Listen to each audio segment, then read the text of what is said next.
What's up everybody, blessed be, my name is Mannun and you are watching Witch in the Working, where we will be discussing all things witchy in and around, throughout and about, above, below, and beyond. Please visit me on my other platforms as well, including Facebook, Instagram, and Patreon, all links down in the description below. The full script to this video and most of the others is available on my Patreon account for download if desired, to build your Witch in the Working BOS. Also, please visit my Shopify store listed in the description below to get your Witch in the Working shirts, mugs, stickers, bags, beanies, and what have you. So as I've mentioned many times before in previous videos, Wicca has a lot of twists and turns within its corridors, and I know trying to navigate these corridors can be very tricky as well as frustrating at times. Wicca has two sides to it, one being the magic side of things, which I believe many are drawn to initially when they are pursuing this path. Most of the time our interests are peaked more towards this subject than the other when first starting out, but certainly not for all of us. The second part of Wicca that makes up its structure is religion, as Wicca is in fact a religion, a fertility religion to be exact, whereas creation through the masculine and feminine is the focus. With this being said, there is naturally a god and a goddess within the system, and sometimes those are even broken down into finer pieces of a vast puzzle that you, my friends, get to figure out through time and experience. One of these pieces is the triple goddess concept. In this episode, we're going to talk all about this concept of the triple goddess and explore some of this trinity as we see it in paganism. Without further ado, roll the intro.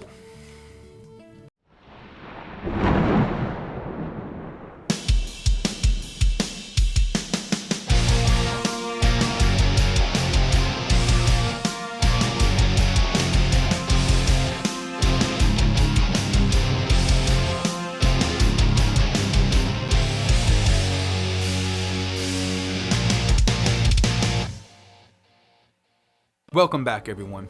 So as I mentioned in the introduction, the religion of Wicca, as well as other systems and religions that fall under the umbrella term of pagan, can have a plethora of twists and turns and certain subjects that really get in depth with the theology side of things within its walls. For the most part, in most Wiccan practice, we have a god and goddess, and for some, multiple gods and goddesses that they choose to work with. Some choose to work with a deity, and some choose worship of that deity, whilst others do both. Some Wiccans believe that we ourselves are the embodiment of the god and goddess, and therefore consider themselves a vessel that contains the divine spirit and thus do not practice external worship at all. For instance, instead of leaving an offering externally to a god and goddess, like on a plate out in the woods or something, they would consume the offering themselves to honor the divine masculine and feminine within. People will work with gods and goddesses from whatever pantheon they feel fits their personal needs best. Some even work with gods and goddesses from different pantheons and mix and match to what works best for them. This isn't a bad thing to do at all, but if you do decide to mix and match, I would recommend doing a little research first to make sure the decisions you make are wise ones, as some gods and or goddesses just wouldn't exactly make a good match together. Bringing them into the same sacred space could be hectic and downright nasty if you're not careful. For instance, in my opinion, the Roman goddess of justice, Themis, probably wouldn't work well with the Norse god Loki. Wicca is a fertility religion, but not just meaning to make babies focusing on sex between men and women, but also fertility as in creation itself in all of its many forms. Creation is everything. Without it, we have nothing. It's very simple and to the point and covers multiple levels of understanding and existence. At the very core, however, creation is key to everything. Again, the masculine and feminine forces of whatever being within existence itself coming together to create more so that life can go on in our existence. Again, the masculine and feminine forces of whatever being within existence itself coming together to create more so that life can go on in our existence. Many people have a lot of trouble understanding this. I'm not so sure why. If you have trouble with any of this I'm stating, then I challenge you to simply walk outside and look around you. No matter where you live, you will see more existence around you. Birds, insects, other people, dogs, cats, squirrels, etc., etc. How did they get there, including yourself? This is the concept that Wicca embraces and takes it towards other levels, as for instance, creation of magic and how to manipulate these forces to bend with your will. So along with these concepts of gods and goddesses, and the many differences of opinions and practices that surround them, as like anything else in life, not everyone in Wicca plays the same instrument, so to speak. There came along a concept that was touched on throughout history, but really embraced wholeheartedly just recently, and this is the concept of the triple goddess. Various triune or triple goddesses or deities who appeared in groupings of three were known to ancient religion. Well-known examples include Saraswati, Lakshmi, and Kali, the Graces, the seasons of which there were three in the ancient Hellenistic reckoning, and the Fates, for instance. When Gerald Gardner resurrected the Wicca that we have today, he did not include triple goddess worship. This just wasn't a thing in Wiccan practice.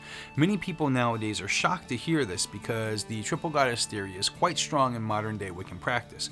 Robert Graves was a key component in bringing about the concept of a triple goddess in his book The White Goddess, published in 1948. Graves described the trinity of the triple goddess in several different ways, representing stages of a woman's life, the maiden, nymph, hag, and maiden, mother, and crone, for instance. Also, there was a concept representing the woman associated with stages of a man's life, which was the mother, bride, and layer out. Graves explained, as goddess of the underworld, she was concerned with birth, procreation, and death. As goddess of the earth, she was concerned with the three seasons of spring, summer, and winter. She animated trees and plants and ruled all living creatures. As goddess of the sky, she was the moon in her three phases of new moon, full moon, and waning moon. As the new moon or spring, she was a girl. As the full moon or summer, she was a woman. As the old moon or winter, she was a hag.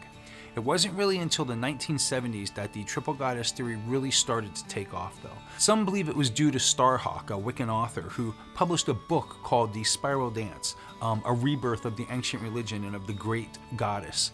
This was published in 1979. Not to say that there was no sign of the triple goddess in Wicca until then, but it's believed that possibly this book brought the triple goddess concept front and center, especially supporting the feminist movement as well. Wicca, around this time in the 70s as well, began to really embrace its feminist foundations and supported and grew into a heavily feministic religion, and in most cases retains that characteristic today, as it's said in many Wiccan circles that the High Priestess has the final say. Regardless, any good Wiccan group or coven will practice balance in all things, as this is the only road to peace in life. The triple goddess that we work with in Wicca today mostly involves the concept of a maiden, mother, and crone. And as I mentioned, this is a very, very neo-pagan concept, as the first stirrings of Wicca did not include the triple goddess. The maiden, mother, and crone embraces the three aspects of a woman's life cycle. The maiden aspect aligns with the waxing moon, the time when the moon is growing to full from new, and is symbolized by a crescent formation pointing to the left. This time represents the youthful phase of a woman's life. This is the time of growth. In the cycles of nature, the maiden is associated with the dawn, sunrise, and the season of spring. The maiden represents beauty, fresh potential, and new life. In humans, she's associated with the qualities of innocence, youth, self-confidence, intelligence, and independence. The maiden is associated with exploration, discovery, self-expression, and creativity. Some of the goddesses that a Wiccan may worship in maiden aspect are the Greek Persephone, or Artemis, the Celtic Rhiannon, and or the Nordic Freya. The mother aspect of the triple goddess is symbolized by the full moon. The maiden now grows to maturity to become the mother, giving birth to all of the abundance on earth. Some of her associations include midday and the season of summer, the most lush time of the year. This is the time in most places on the northern hemisphere where forests and fields are flourishing and young animals are growing into maturity. For humans, she's associated with nurturing, responsibility, adulthood, and fullness of life. As the giver of life, she's the aspect most associated with manifestation. In fact, by many Wiccans, the mother is considered to be the most powerful of the three aspects, but certainly not all, as there are plenty that find the crone aspect just as intriguing. Goddesses that represent the mother aspect could be the Greek Demeter and Selene, the Roman Ceres, and the Celtic Danu and Bab. This now brings us to the crone aspect of the triple goddess. As the moon wanes and the darkness of the night sky grows, the crone steps into her power. Called the hag in earlier iterations of the triple goddess, she represents the post-childbearing years of life and is associated with autumn and winter, sunset and night, and the winding down and ending of the growing season. The crone is the wise elder aspect of the goddess and governs aging and endings, death and rebirth, and past lives, as well as transformations, visions, prophecy, and guidance. Although feared as an archetype for millennia, she is the one who reminds us that death is part of the life cycle, just as the moon's dark phase precedes the new moon. The crone is often represented by goddesses associated with death and the underworld, such as the Greek Hecate, the Russian Baba Yaga, and the Celtic Morrigan and Kahia Bear. Recently, there's been added in some circumstances a fourth version, which is called the Enchantress. This is meant to take the place of the mother for those who choose or cannot go through motherhood. This, again, is a very neo-pagan concept, but that has no matter. If it works, then go for it. In the common story of the god and goddess as they progress through the cycles of the seasons through a year, we naturally see this maiden, mother, and crone aspect, as well as a triple god type aspect for the god called, usually labeled youth, warrior, or hunter, and sage. During Ostara, the spring equinox, and Beltane, we see the two as the maiden and the youth. During midsummer and Lugnasad, they can be seen as the mother and warrior or hunter. During the autumn equinox, Samhain and Yule, and Imbolg, they can be seen as the sage and crone. Then this would bring us full circle to start the cycle all over again of birth, life, death, and rebirth. Over the years, there's been a few different versions of the triune that have occurred. For instance, mother, bride, and layer out, as well as maiden, nymph, and hag. Again, the version that won out for the neo-pagan era was that of maiden, mother, and crone. There are basically two different ways to honor or celebrate the triple goddess aspect. The first is working with a particular goddess that embraces the maiden, mother, and crone aspects all wrapped up in one goddess package. The Celtic breed is one such goddess that is considered a triple goddess, but many say not exactly per maiden, mother, and crone. The Greek goddess Hera was at times worshipped as the girl, grown up, and the widow. The Greek goddess Diana has been considered a triple deity. Diana was often considered an aspect of a triple goddess known as Diana Triformis, which was Diana, Luna, and Hecate. According to historian C.M. Green, these were neither different goddesses nor an amalgamation of different goddesses. They were Diana. Diana as the huntress, Diana as the moon, and Diana of the underworld. Hecate is yet another Greek triple goddess. According to Robert Graves, Hecate was the original and most prominent ancient triple moon goddess. Hecate was represented in triple form from the early days of worship. So as we just learned, the first scenario of triple goddess aspects involves the triple aspect in one goddess. The second scenario involves three different goddesses that together make a triple goddess aspect. It would be three goddesses working together in conjunction to fulfill the maiden, mother, and crone aspects. A great example of this, for instance, would be Persephone the maiden, Demeter the mother, and Hecate the crone. These three goddesses are all part of a story that goes something like this. Demeter, goddess of the harvest, was respected as an earlier version of Mother Earth. As a nurturing mother, she generously tended to the earth in order that we mortals could enjoy the benefits of her rich harvest all year round. Demeter's daughter Persephone enjoyed helping her mother and often accompanied her as she worked in managing the soil, crops, and nature itself.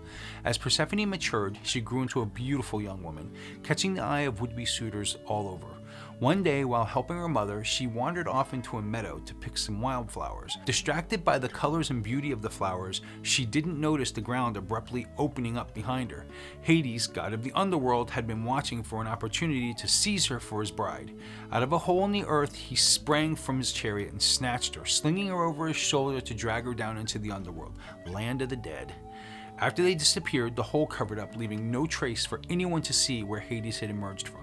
Distraught when she could not find her daughter no longer, Demeter wandered throughout the earth trying to find out what had happened to her child. Since Zeus, king of the gods, was the father of Persephone, she implored him to assist her, but he would not interfere since he did not wish to meddle in the affairs of Hades, who was also his brother. Demeter met the crone Hecate, goddess of the dark side of the moon and patroness of witches. Hecate told her that she had heard Persephone calling out one day, and that Helios, the sun god, confirmed he had seen Persephone's abduction by Hades. Demeter went off to complain to Zeus, who refused to intervene once again, so Demeter withdrew from her role as goddess. Without her, no crops could grow, and the resulting famine threatened the extinction of the human race. Eventually, Zeus declared that Hades would have to let Persephone go. Hades argued that if she had eaten anything while in the underworld, she would not be able to return to Earth. Since Persephone had eaten 6 pomegranate seeds, it was agreed that she would have to spend 6 months every year in the underworld as the bride of Hades, but she could return to Earth for the remaining half of the year. While Persephone is in the underworld, her mother mourns and refuses to allow crops to grow until she welcomes her daughter back again. Such is the explanation for the lack of growth we encounter in the earth during autumn and winter. In contrast, spring and summer see a time of renewal when Persephone returns to be with her mother. So this is where we get the concept of the triple goddess in modern day Wicca. I myself don't really utilize the triple goddess concept much in my personal practice. However, from time to time I do incorporate the concept into my Imbolc Sabbath celebration. I'll literally take the youngest girl in the group, or even if a child is visiting for the Sabbath, and dress her as the maiden in a white garment, and take a motherly figure in the group and dress her in a red garment, and then take the oldest in the group and place them in a black garment. Each then has a small instruction with some ritual lines to remember and spit back out, and voila. The triple goddess is incorporated into Imbolc. Well, that's going to wrap up this episode of Witch Into Working. Do you work with the triple goddess? If so, who is it? Let us all know in the comments below. If you like this video, please give me a thumbs up, and please subscribe if you haven't already. And don't forget to ring that little bell to be reminded of the wonderful and exciting future episodes to come. I love you guys and gals. Blessed be.